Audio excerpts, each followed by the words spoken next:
God, I hate Shakespeare. But when I sit and really contemplate Shakespeare, I guess I hate the fact that he is everything I ever dreamed that I could be. I mostly hate the way he makes me feel about me. Because the truth is, it wouldn't be that bad to be Shakespeare. In fact, I'd give my left nad to be Shakespeare. If I could only have one tiny little smidgen of his notoriety, it would relieve me of the pressures of responsibility. I've gotta make it happen, gotta find that pot of gold. If there was just some way to know just what the future holds. What the future holds.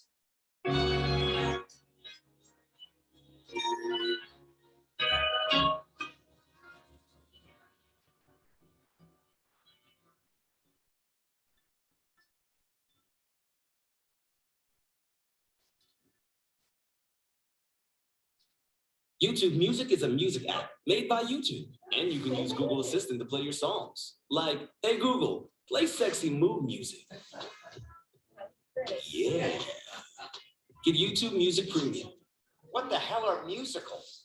It appears to be a play where the dialogue stops and the plot is conveyed through song. Through song? Yes. Where? So an actor is saying his lines and then out of nowhere he just starts singing? Yes. Well, that is the stupidest thing that I have ever heard. You're doing a play, got something to say, so you sing it? It's absurd. Who on earth is going to sit there while an actor breaks into song? What possible thought could the audience think other than this is horribly wrong?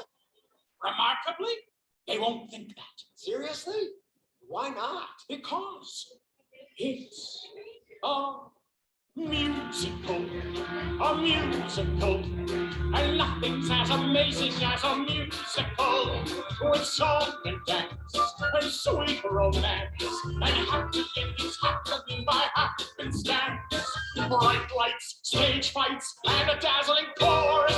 You want to be great, and you gotta create a musical. I don't know, I find it hard to believe people would actually pay to see something like this. Let's just say it's a Saturday night and you want to go out on the town. Got a lady to flatter who might give it up if you don't let her down. You could go see a tragedy, but that wouldn't be very fun. Or a play from Greek mythology. See a mother have sex with her son. Go see a drama. Oh, that drama.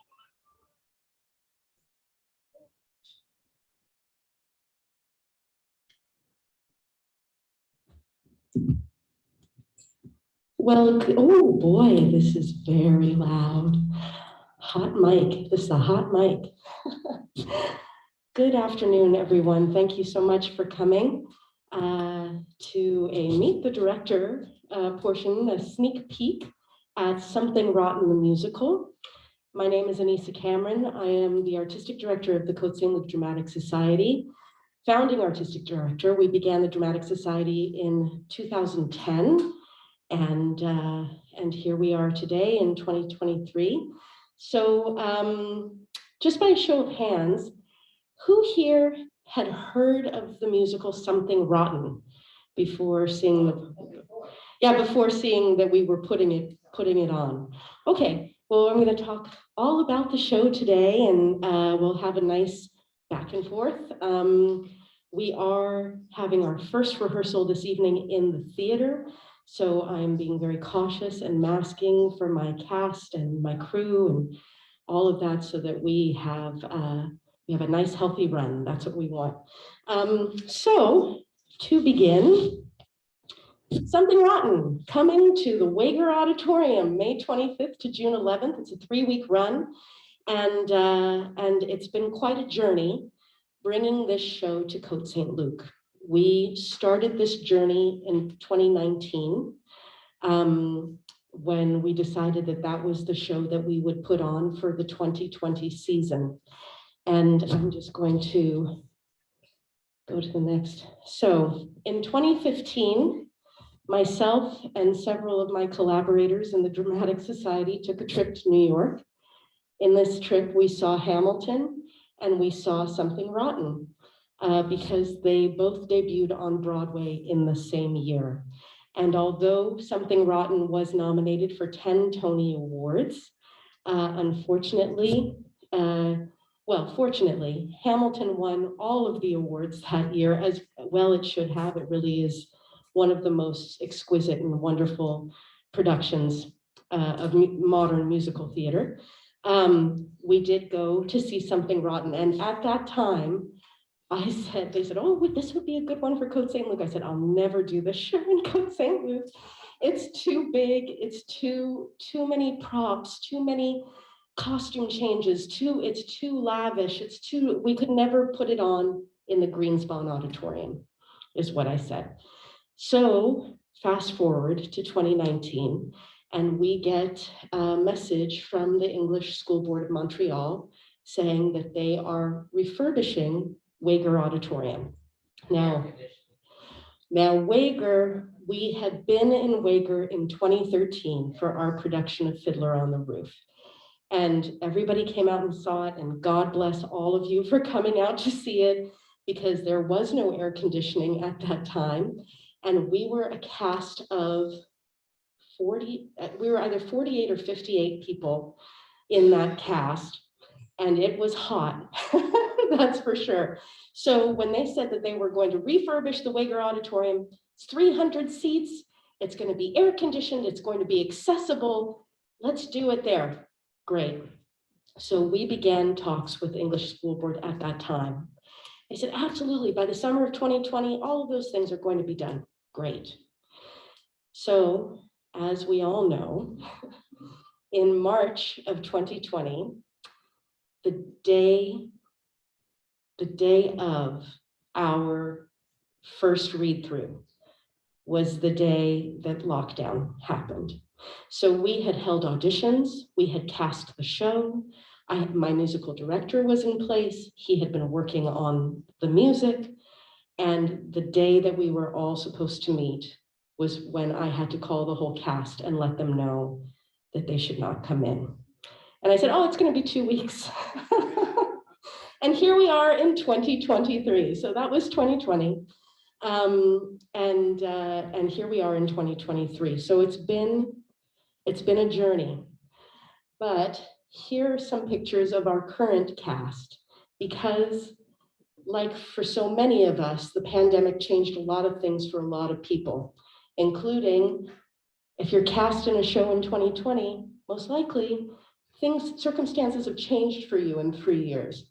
So we had to do a lot of recasting. There's a lot of people who came back and were able to commit to doing the show.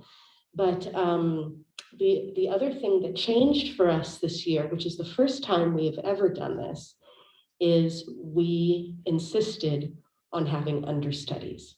I have never, ever in my entire 18-year career as a director worked with understudies before. And it's always been the show must go on.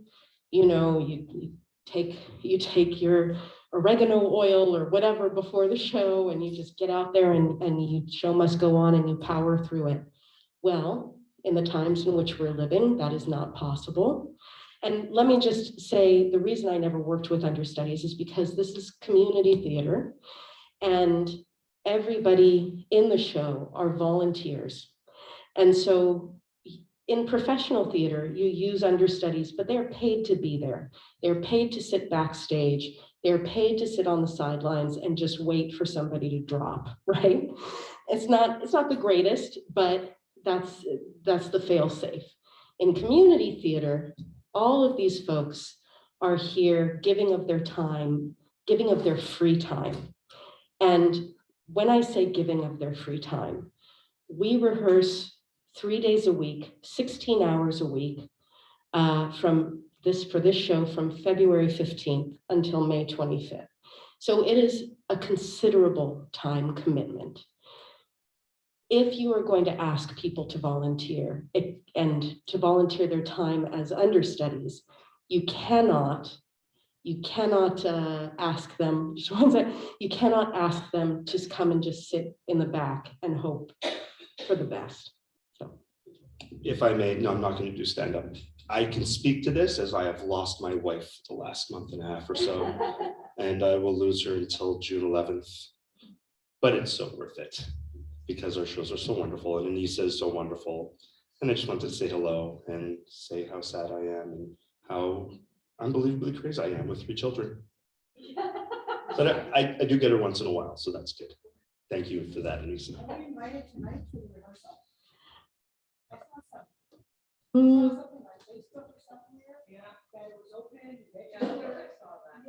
No, there is an open dress rehearsal for city staff.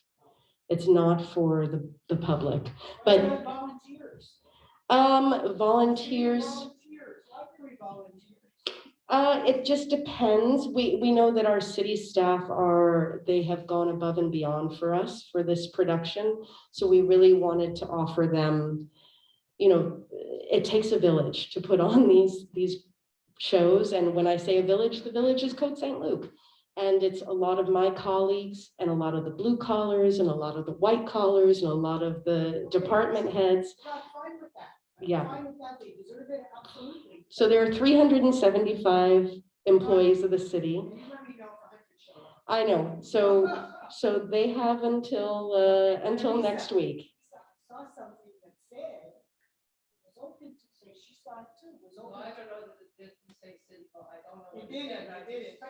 There's nothing public.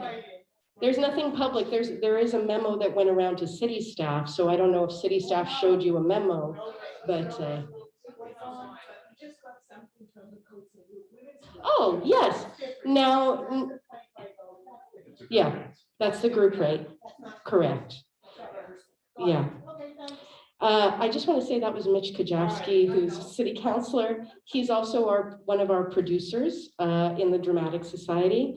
Mitch Kajowski, Andy Schuster, and of course, Mayor Mitch Brownstein, who I founded, whose idea, the Dramatic Society was his idea back in 2010. So not this time, but Mitch was in our town and a couple of the Senior Summer Works productions as well. Yeah. Yes, and Toby, of course, and Toby. So as you can see, we have a really dynamic cast.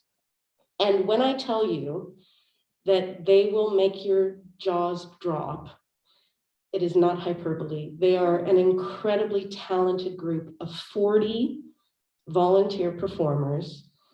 And when I tell you that whether you come to see the understudy cast or you come to see the main cast, both will knock your socks off. We have been incredibly lucky in finding understudies who are supremely talented and running double duty, because unlike on Broadway or in professional theater, they have also learned a whole different track that they are running nights of the show when they are not main lead people playing the understudy parts. They are also part of the ensemble, part of the acting troupe. There's different character groups, and they are phenomenal. Nick Burgess, my musical director, he always says, Broadway performers are the Olympic athletes of the theater. And that is absolutely true, because when you get up on stage and you have to belt out a song in, let's say your harmony is alto 2, and then you have to do high kicks across the stage for 5 minutes, but keep that harmony, and then also remember that you're projecting whatever it might be that your character is supposed to be projecting. It is extremely difficult work. And I can tell you in the beginnings of rehearsal, which we rehearse right here in this space 3 times a week, a lot of times people are very winded by the end of a number, but by the time we get to the performance, they're on it. It's an amazing transformation to see. So moving forward. Yes, so William Shakespeare, as we all know, we think we're pretty sure he died in 1616. What does he have to do with musical theater, and why a show that combines Shakespeare with musical theater? Well, Shakespeare was the popular theater of his day, right? Elizabethan England, the theaters were where everybody went to see and be seen, to take in a show, and it was popular entertainment. That you had two choices. You could go see Shakespeare and the other playwrights of the day, or you could go to the bear baiting, which I don't know how many people want to go hang out and watch bears attack other animals, but that's what was happening in Elizabethan England. So from the 1580s to present day, the popular theater has changed, and the popular theater has become musical theater. And musical theater really got its start in the late 1700s with the Beggar's Opera.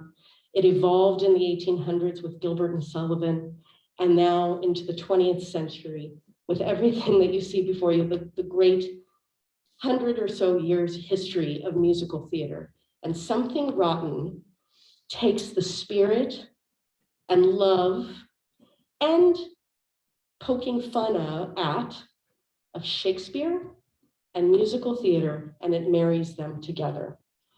Something Rotten takes the story of two struggling playwright brothers, Nick and Nigel Bottom. How many people are familiar with Shakespeare? Familiar, at least with A Midsummer Night's Dream? Yeah, Midsummer Night's Dream.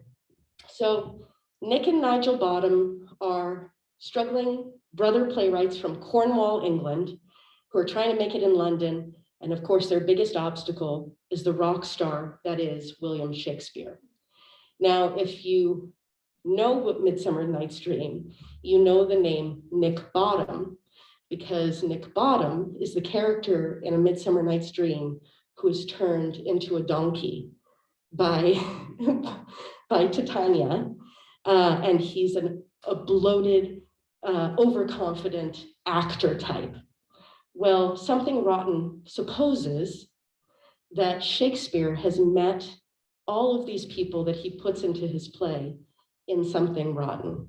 So there are amazing references throughout the musical of particularly Romeo and Juliet, Hamlet, A Midsummer Night's Dream, and A Merchant of Venice.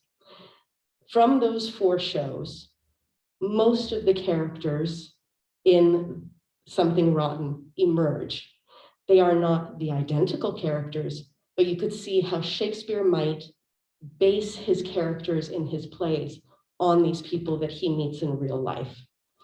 So Nick and Nigel, they're struggling. They're having a hard time. Shakespeare, coincidentally, started in the acting troupe of Nick Bottom. This is what Something Rotten supposes. Starts in the acting troupe of Nick Bottom, but Nick Bottom kicks him out because he doesn't like how conceited and overblown and over self-important he is. Shakespeare goes on to become this big and important event in the theater, and Nick Bottom is very jealous. And so they just don't know how in the world are they going to get the story across, or how are they going to get the kind of, how are they going to get the kind of success that William Shakespeare does? Now, I just wanted to point out that Shakespeare has a long history in musical theater, in the last 100 years of musical theater. Kiss Me, Kate, right? There's West Side Story, which is based on Romeo and Juliet. And of course, The Lion King, which was Disney, but Disney took almost verbatim the story of Hamlet, right? So you have, and there's some other smaller, lesser known musicals, but for all of these three, these are hugely successful, culturally iconic musicals that have their beginnings in Shakespeare. So, oh, also, I just wanted to say that there is a kind of a resurgence of the interest in Shakespeare and musicals and combining them. There was a new musical put on this last Broadway called And Juliet in 2022, nominated for 9 Tony Awards, I believe. And it's the supposition of what would happen if Juliet decided she wouldn't kill herself, and how would her story continue beyond that time? Hugely, wildly successful on Broadway this year. As You Like It, Public Theater has in New York City, who put on free Shakespeare shows every summer to thousands and thousands of people every summer. They have started to incorporate musical theater into Shakespearean plays. So they put on As You Like It in 2017, and they just did it at the Siegel Center Academy just a month ago, this amazing musical, but it is As You Like It. It's As You Like It with songs, and incredibly inclusive, vibrant, speaking to the next generation. And it's a way of bringing Shakespeare back to the popular theater. So as I was saying, Something Rotten, there are 4 main Shakespearean plays that are represented in Something Rotten: Romeo and Juliet, A Midsummer Night's Dream, Hamlet, and The Merchant of Venice. And can anybody name me a character from any of those shows? Besides Nick Bottom, which I already mentioned. Shylock. Shylock in The Merchant of Venice. In Something Rotten, Shylock is a moneylender in Elizabethan England, and all he wants to do is be a producer. That is his great desire and joy. And I think you will find him to be just a comedic, just a comedic touchstone, because Shylock is played in drag by the amazing Nadine Steiner, who has come on board to play our Shylock, and she does an incredible job. Now, Shylock wants to become the producer of Nick Bottom's work, but Nick Bottom, because in Elizabethan England, Jewish people were not allowed to have any other job besides being moneylenders, he shies away from it because it's against the law. Eventually he comes around, and Shylock is just a delight to watch. What he does before he accepts Shylock's money is Nick Bottom goes to see a soothsayer. Now, what's a soothsayer? Anybody have? Well, you know. What's a soothsayer, Mitch? A fortune teller, yes. Somebody to tell your fortune. And he asks this fortune teller, he comes upon a fortune teller. The fortune teller's name is Nostradamus. And he asks him, the Nostradamus? He says, no, I'm his nephew, Thomas Nostradamus. And Thomas Nostradamus is played by our mayor, Mitchell Brownstein, and also in the understudy shows played by John Kovac. Both do an incredible job. And Thomas Nostradamus tells Nick Bottom that the greatest thing to hit the stage in the future will be something called a musical. And then he must go out and try to figure out what a musical is. Now, Nostradamus tries to paint a picture for him, and later I'll show you that number called It's a Musical. When I tell you the iconic musical number of the last 10 years, I mean, it references every musical theater, every great musical theater show from the 1950s to present day. It's an incredible number, and I will show it to you. So he sets out to create a musical. But what do you write a musical about? It has to be about something big, something iconic, something life-changing. So of course, he says, well, what's the most iconic thing to hit Elizabethan England? Oh, it's the Black Death. So they start to create a musical about the plague. And of course, their backer does not like that it's about the plague. And so he goes back to the soothsayer and he says, what will Shakespeare's biggest hit be? And the soothsayer says, are you sure that you want to go down this road? Because you should come up with your own idea. And he says, no, if I had time, I would do it, but just come on, tell me what's Shakespeare's biggest idea. So the soothsayer, he looks into the future and he says, he's not seeing too clearly. He says, an omelet. Omelet, what is it? Omelet? What? He goes, yeah, something Danish, omelet, Danish. He goes, oh, there's a breakfast theme.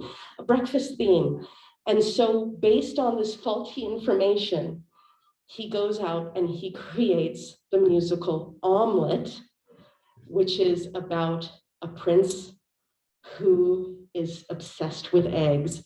And it is a crazy, crazy ride. But I want to show you right now, this is the trailer for the Broadway show, Something Rotten. Oh, and by the way, Christian Borle, the great Christian Borle, who originated Shakespeare on Broadway, he was the only one to win the Tony Award. So out of their 10 nominations, they won 1, and it was Christian Borle for Shakespeare. In a world where everything is changing, 2 brothers are about to create something that could alter the course of human history. Or at least Broadway.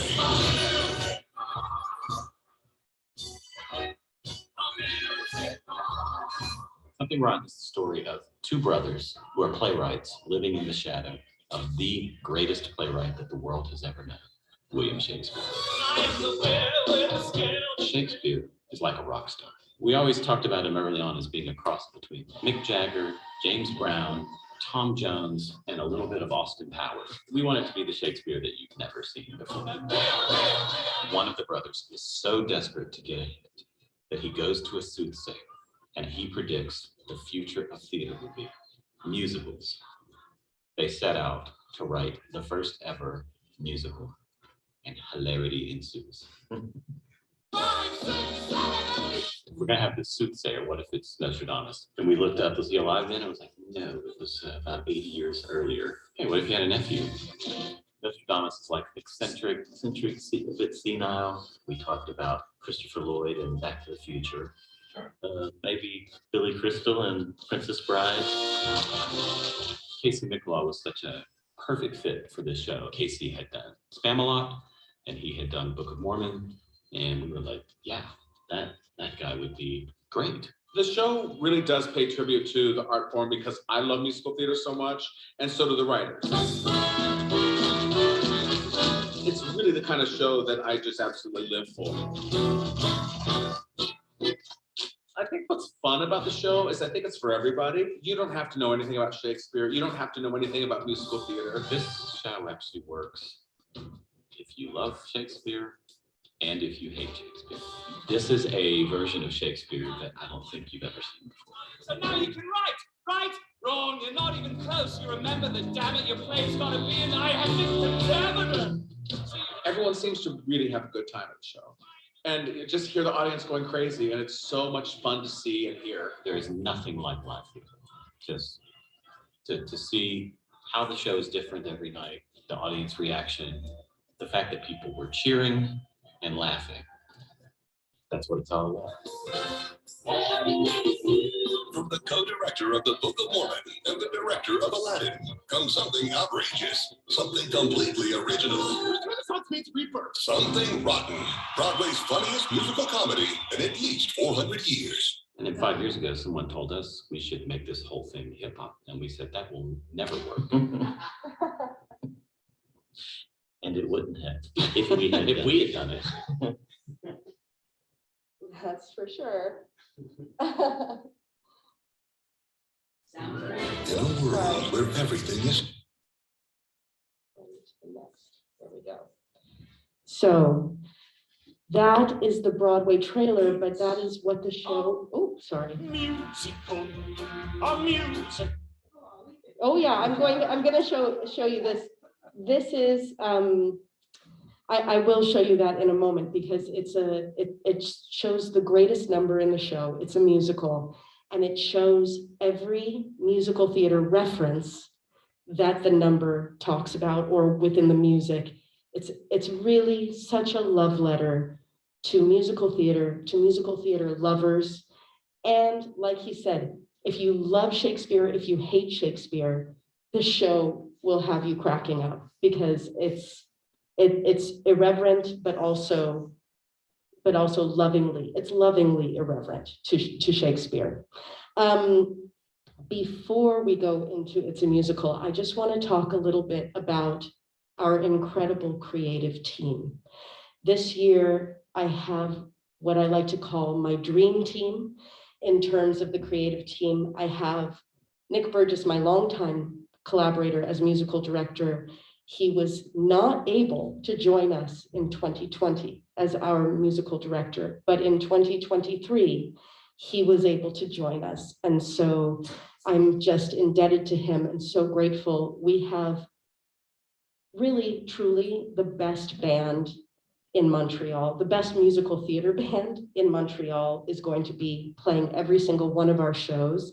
And that music will swing. You will not be able to keep it like just you're gonna be in the seats. I anticipate seeing the swaying of the audience because the band is so incredible.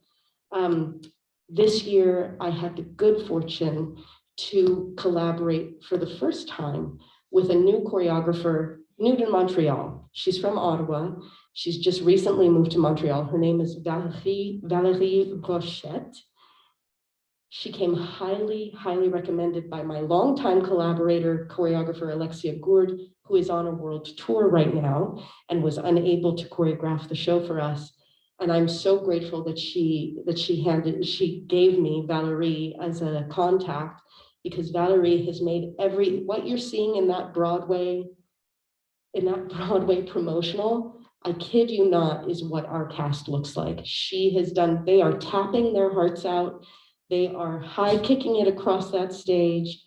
It is a sight. It is truly, I get goosebumps when I talk about it because it's an incredible, the number after number after number that you will just be like, oh, just gobsmacked by. She is a delight and I'm so, so grateful. We have my associate director is somebody that I have been working with since he was 13 years old. For those of you that don't know, I ran the theater program at Bialik High School for 15 years. And he was one of my first students at Bialik High School. He has since done many Côte Saint-Luc Dramatic Society shows, Ryan Kligman. He is also understudying for Shakespeare. And he has been, my right-hand man, if you will, throughout this production, and I wouldn't have been able to do it without him. Of course, my design team, which is Linda Babbins is my lighting designer and stage manager, which has been double duty. Some of you might know Linda as a swimming coach at the Aquatic and Community Center. Well, she also is an incredible lighting designer, and she's my stage manager this year as well. My costume designer, Elise Malo, who I have collaborated with now since 2014, she has put together, when I tell you beautiful costumes, this is a great example of a costume that she built by hand. She not only built this costume, I don't know if you can even see it, she not only built it, but to make it match with her vision from Broadway, she hand painted the details on this costume. So this is Nick Bottom's costume. And yeah, so when you work in production, this goes for professional production, community production. We are lucky enough that we have just this incredible team. She built this, but you also pull you pull costumes, right, from storage in other places, and then you embellish. So something like this, which Ryan will be wearing as Shakespeare, this is something that she pulled from costume storage, and then she added the leather too. Now, when she returns it, she has to remove the leather and then give it back to them in the state that she found it. The third kind of way that you deal with costumes is just a straight pull. And sometimes you find something that's perfect. And so she found this, I know, right, just in time for the coronation, what everybody's wearing, right, is the ermine cloak. This was a straight pull. So all we have to do is dry clean it and return it. Yes. Those are heavy costumes. Oh. Jackets, are they moving? Oh, yes, Carol, you're not just whistling Dixie, you know it. This is, when I say Olympic athletes of the theater, they are wearing heavy costumes under theater lighting. I mean, luckily theater lighting has changed and is now LED, so it's not as hot as it used to be. But when you're singing and dancing, yeah, it's like wearing your own personal sauna. Yes. I thought Carol was gonna ask, but what show? Oh, this is from John Abbott. I don't know which show they used this in, but John Abbott did just do Once Upon a Mattress, which is lucky for us because it's a lot of castles and princesses and princes and things like that. Yeah. So that's Elise Malo is our costume designer. We have an incredible set designer and props designer. Her name is Rachel Ann Germanario. She teaches full-time at John Abbott in the theater department at John Abbott. And in her spare time, haha, she designs our sets and our props and builds them all as well and paints them all. And so the stage at Waker is 30 feet across, and she has created a 30-foot, beautiful recreation of a 1595 London skyline. What do you think was around in 1595? Well, you'll see the Tower of London. You're going to see the Globe Theatre. You're going to see a lot of Tudor houses. But when you see that ground road, you just need to know that it was all Rachel Ann Germanario. I have an amazing technical director who right now, well, I don't know what time it is, but at 3:30, he will be going directly into the theater at Wager and making sure that we are set for our first rehearsal tonight. His name is Scott Drysdale, and he has been my collaborator since 2010 at Bialik. He started with me in 2010 and has been with me ever since. Just a wonderful, wonderful human being. I have an amazing sound designer, Cristobal Urbina, who will be, we have 26 wireless mics that the actors will be wearing. Now, I know, I know because I've received this email that people don't understand that, yes, the actors on stage are mic'd, but an old trick, and what you might be able to hear when you come to see the show, is there are microphones set up backstage. So actors who are not on stage are backstage singing in the microphones as well to help the actors who are on stage, who are trying so hard. Welcome to the Renaissance, right? They're trying to sing, and you have actors who are not dancing backstage who are also singing so that that sound really carries.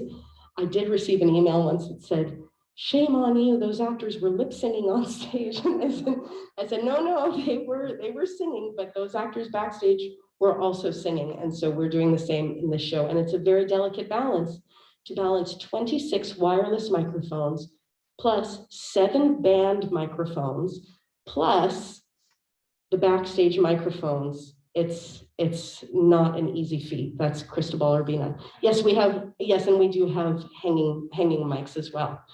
Yeah, so it's a lot of sound as well. I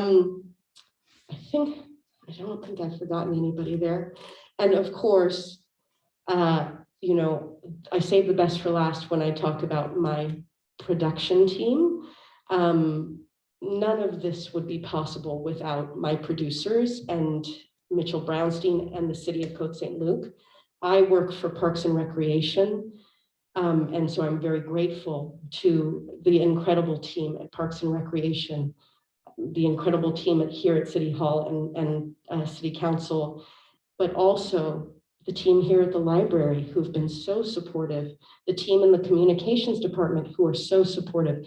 Really, when I say the city comes together to produce these shows, it's interdepartmental work that we all collaborate on that makes these shows so significant and special. And for me, very special because I get to work with so many people across the city.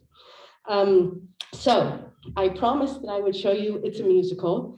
This is the big knockdown, drag out number of the show. It's a little bit edited because I want to show you, it shows you where the references to other musicals are. It's a Musical. Enjoy.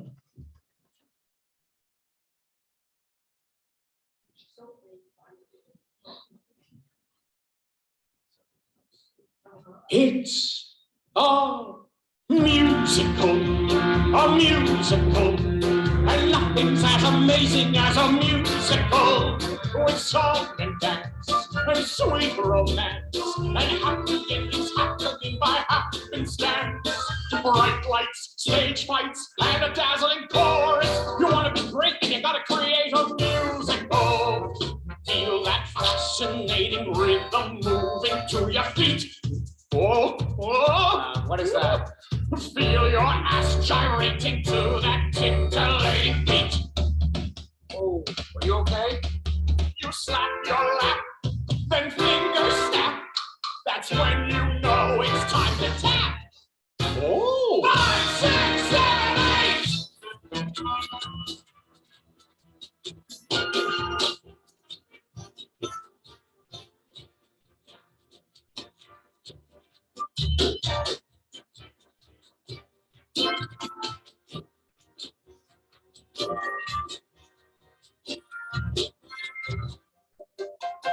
It's a musical. What do you talk?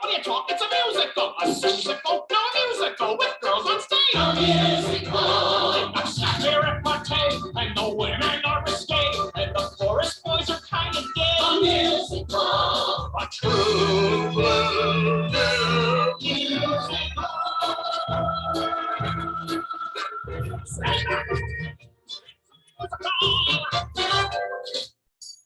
Some musicals are very serious. It's a musical for us. Shining, mighty, fighting, glitter, glitz, and chorus lining. Bob your head, shake your hiney. Musical. It's a musical.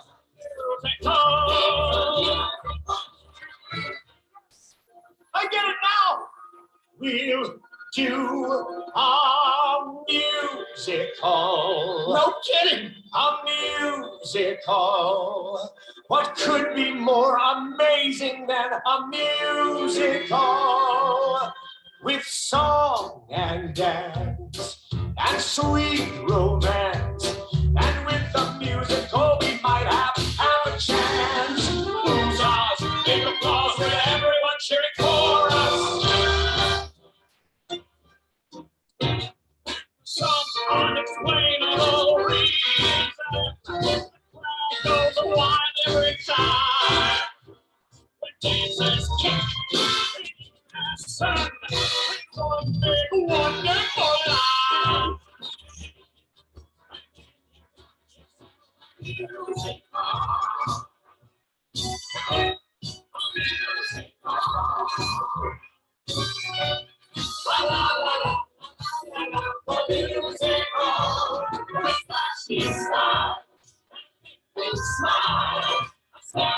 So jazzy hands, I swear that my heart will tonight. If it isn't a music, take it from me. They'll be flocking to see. Your starlet won't quit. Big hit musical.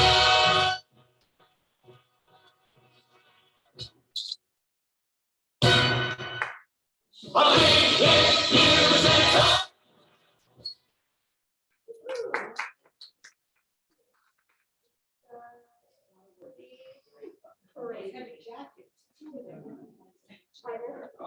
I know, the heavy costumes in that number. What we did do is all of the guys will just be in their cotton chemises with their puffy pants, and all of the girls have their big outer skirt, but they have a shorter inner skirt, so they're not wearing the petticoats and things like that for that number, because it's a crazy number. And also they have to run off stage, put on tap shoes, come back on stage, do the tap. Like that is a knockdown, drag out number. That is a 6-minute number.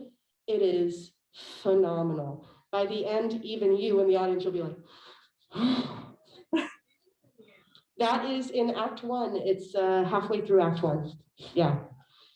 So it's a great, what a great number that is in the Hall of Fame for great musical theater numbers. How long is the show? The show runs. No, I mean, It's 2 hours 15.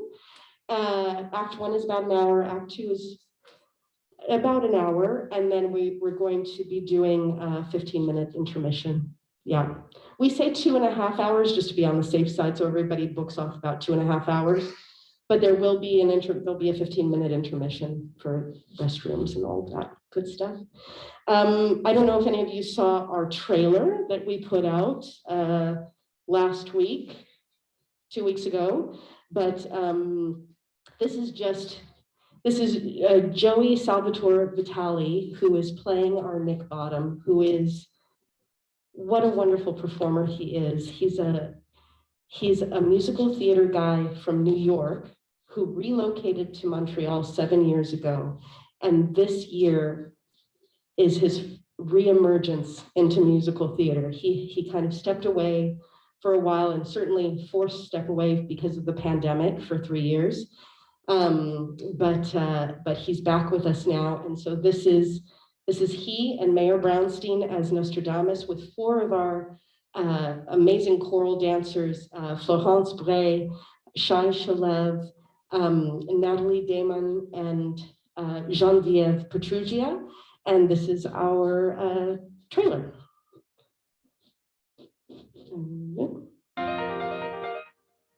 And this is our cast singing. I can see it now.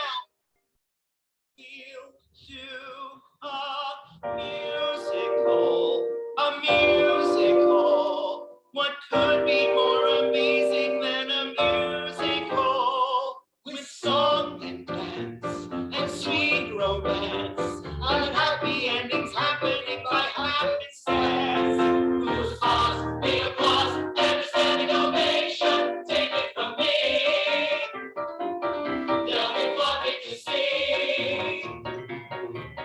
Starlit, won't quit, big hit musical.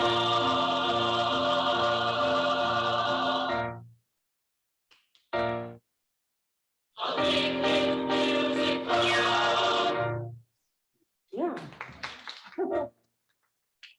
So and that is without our whole band backing us up. That's just Nick playing the piano, and everybody, literally, we recorded it here. The whole cast stood around here, and I held the recorder like this and said, sing, and they did it. So that's what that was. And yeah, I just want to say before we open it up to questions is once again, it's not every city, it's in fact, it's no cities that I know of that consider performing arts an essential part of a community.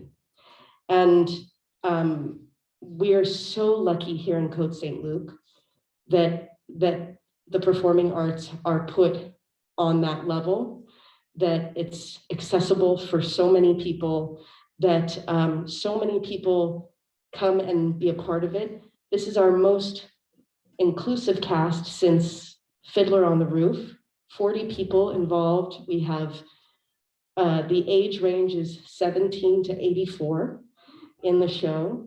And they're all going to be hoofing it on stage for you. Let me tell you what, it's going to be quite a sight to see. So I really encourage everybody to come out and support and see it. Tickets are on sale at cote-saint-luc-dramatic-society.com. And if you need help, they will help you upstairs at the library because they are team players and incredible. And thank you, Maria, and thank you, Danielle, for offering this cross-promotional day of meet me. Whoever, you know, like you all know me, you can just come up and talk to me, but it's very kind of you to do that. So any questions? Yes. Not a question, but I think I can't say enough good things about Côte Saint-Luc. I think it's the greatest city in the world. But aside from that, I think it was so considerate that they have performances that have it's necessary to wear a mask, and other performances where you don't have. Yes. Make it comfortable for everyone. That's right. We do have, and every show is accessible. Every show we have, because of Wigger now has the elevator.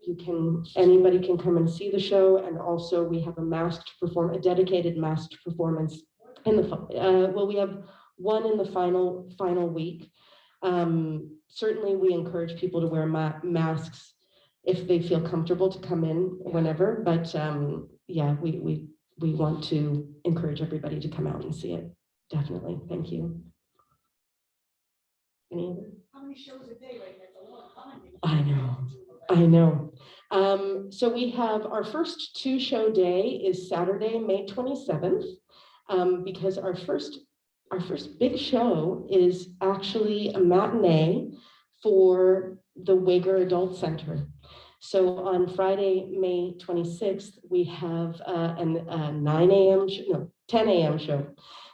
show for the entire population of Wigger. And that's going to be a great, I was actually just there last week. I taught an acting workshop with some of the students, and they're super excited to come see the show. So we're excited to have them as our first big audience. Very excited. So Saturdays are 2-show days. Every other day, it's just 1 show. It used to be, we used to do 2-show Friday, 2-show Saturday, 2-show Sunday. It was too much. And certainly coming back after this long break, you know, it's still a marathon run, but at least there's only 1 day a week that's a 2-show day. Yeah. So when do the jackets get cleaned between? That is a wonderful question. Carol asked, when do the jackets get cleaned?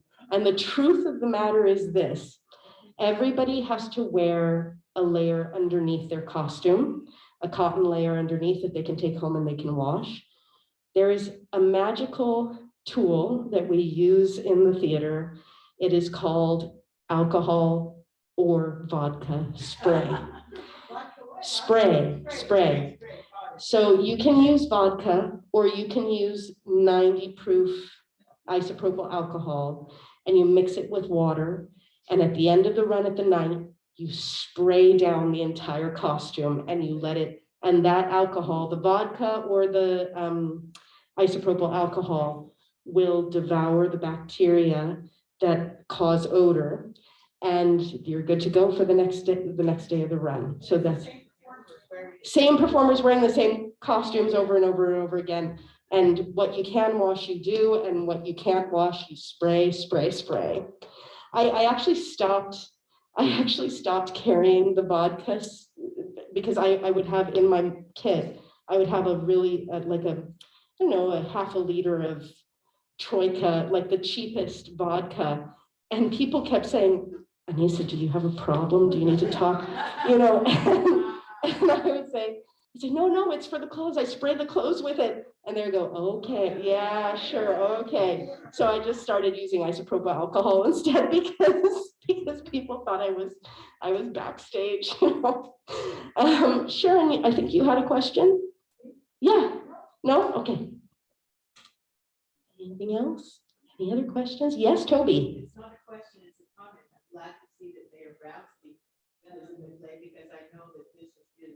Yeah. He hasn't been able to be in a show since 2018 because he was not in our production of Cabaret. And so, yeah, it's his joy to come back to the stage and be part of this. So we're excited to have him back as well. He was, when we did Cabaret in 2019, he was not in the cast for Cabaret when we did Cabaret. Yeah, his last show was Joseph and the Amazing Technicolor Dreamcoat. Yeah. Great. Any other questions? Oh, thanks, Carol. Thank you. Thank you. I think I saw something on Facebook or maybe the thing with Mitchell Brownstein and the other guy. Yeah, with Joey. Yeah. Yeah, it's going around now and tickets are on sale and we open next week. So I have mine. yeah, it's all online. It is all online now. I found it very, very, very awkward. Did you go to the library for help or no? But and they sent it to your phone. You can go to the library and they will help you.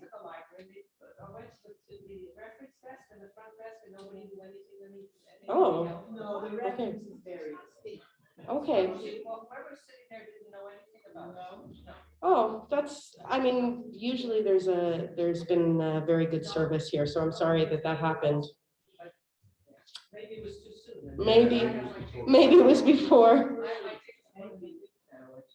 Okay, so you were one of the first. Thank you. Thank you so much. Now they're all scared. Yeah, they're very Yes.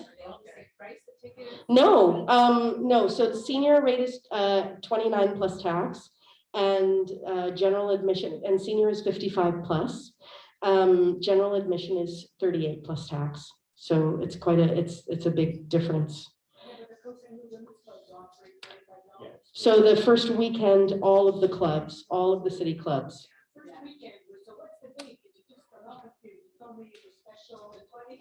The 25th is the gala preview. So that's the 27th is the first. It's the 27th and 28th. There are two shows. That's two shows Saturday and one show Sunday. Yeah. Yeah. It's a different cast. First show is understudy. Second show is yeah. So, but like I said, the understudy cast is phenomenal, really, truly phenomenal. All right. Thank you so much, everyone. Have a great afternoon. And now I'm going to go load into the theater. Woo!